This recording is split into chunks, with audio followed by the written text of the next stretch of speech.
Olá pessoal, nós estamos aqui mais uma vez para bater um papo a respeito da nossa célula, né, do que Deus pode fazer através de nós, e especialmente com o tema, né, qual é a missão da sua vida? Né? Lembrando que sempre missão está atrelada a um propósito. Né? Quando nós pensamos em missão, nós pensamos em propósito. Então, qual é o propósito de Deus para as nossas vidas? Sim.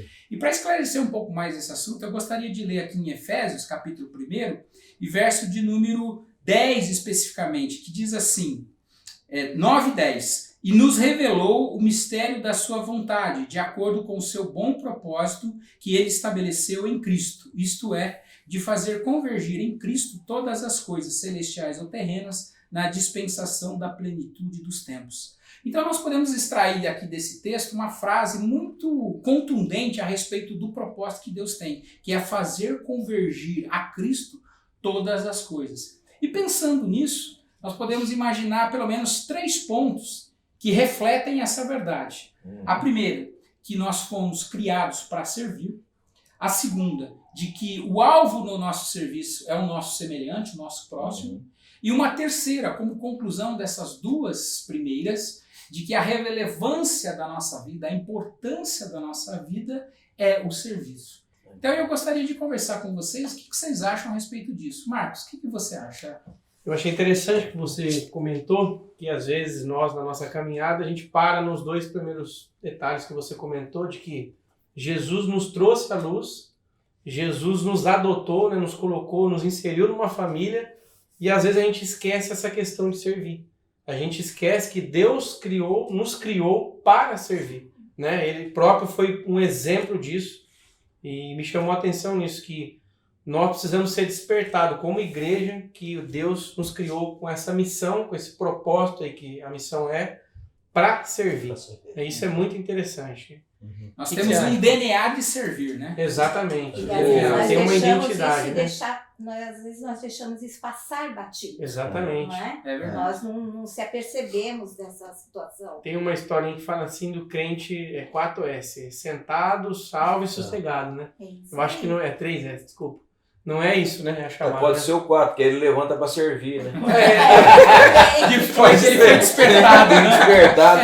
Porque muitas vezes a gente está na igreja, a nossa preocupação, eu quero ser um pastor, eu quero pregar, eu quero estar no louvor, mas a nossa missão realmente, nós somos chamados por Cristo para servir, né? Para alcançar o nosso semelhante, falar do amor de Deus, né? Trazer a pessoa para Cristo. Eu acho que o entendimento também, Ivan, é de que a gente não serve só dentro desse ambiente ou contexto religioso. É um grande equívoco, né? Sim. Nós somos apenas servos, ou seja, servos em todas as situações da nossa vida. Sim. Por onde nós caminhamos, né? As pessoas às vezes dividem um pouquinho aí, né?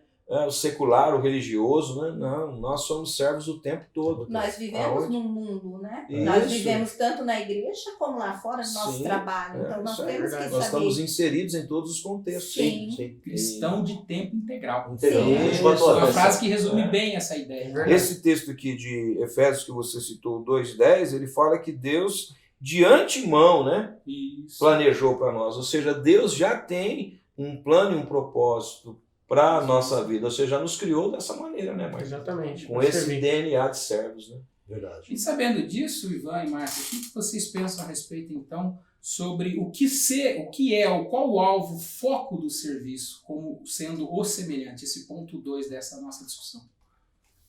Eu penso assim, como o pastor Samuel ali acabou de falar, Deus nós não estamos aqui por acaso. Cada um tem o seu propósito, sim, não é verdade? E o nosso propósito aqui é alcançar vidas para Jesus, né? É estender o nosso serviço ao mundo, a tudo. Eu penso assim, dessa forma. E levar o amor de Deus para as pessoas, né? Mostrar para as pessoas que muitas vezes não é só estar na igreja, mas inflamar as pessoas com esse amor de Deus. Contagiar, Contagiar as pessoas com o amor de Deus. Eu penso que a gente vive num mundo tão egoísta.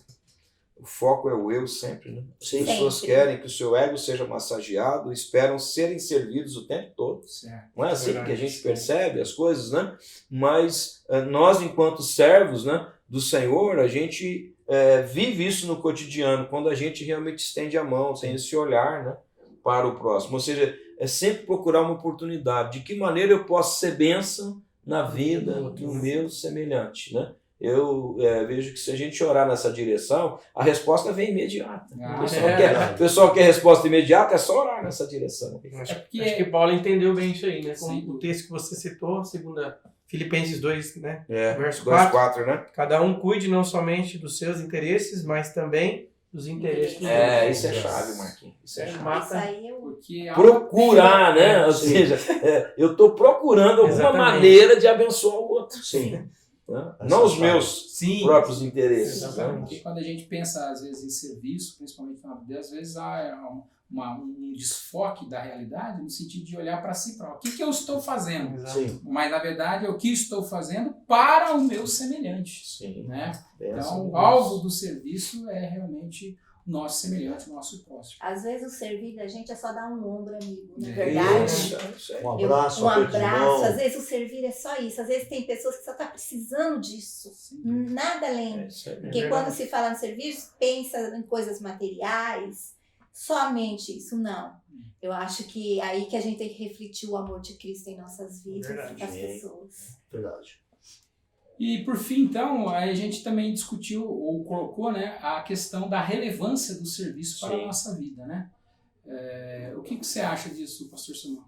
Eu penso que essa questão, né, de você realmente fazer a diferença. Jesus disse que nós somos sal, que nós somos luz, né? Ou seja, nós precisamos ser relevantes para essa sociedade na qual nós estamos inseridos. Se nós somos luz, é porque existe trevas. Se nós somos comparados ao sal, é porque a sociedade vive uma vida, né, nessa expressão, sem sabor, sem alegria, né? Então eu entendo que o fato de ser relevante, né, é justamente essa ideia de que eu não olho só para os meus interesses, né, mas eu quero fazer algo que reflita a glória de Deus na vida do próximo, na vida do meu semelhante. Não passar por essa vida batida. Sim. Você deu um exemplo no final, né, de que a pessoa entende que existem duas datas importantes na vida. Uma é o nascimento e a outra? É o dia que ela descobre a sua missão. Ou seja, o dia que eu descubro que eu sou relevante. Deus me chamou para ser relevante, né? Sim. E nós precisamos abraçar isso. É um grande desafio para nós. Né? Mas isso dá todo sentido na sua vida. Né? Todo sentido na vida. E como o próprio Jesus disse, né, no Evangelho de Mateus, capítulo 20, verso 28, né, se a gente quer ser importante nessa terra, que nós sejamos servos. Né? Então essa passagem é uma passagem muito significativa desse tema chamado serviço. O resumo somos apenas servos.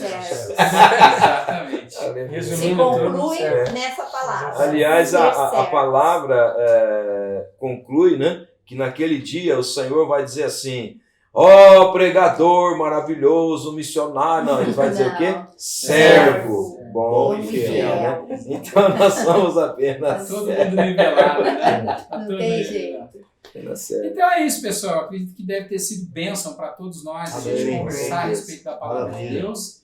E que cada um de nós, né? E que você também, meu irmão que está assistindo esse vídeo, possa viver a missão de Deus para a sua vida. Amém. Deus abençoe. Amém. Amém. Boa semana a todos.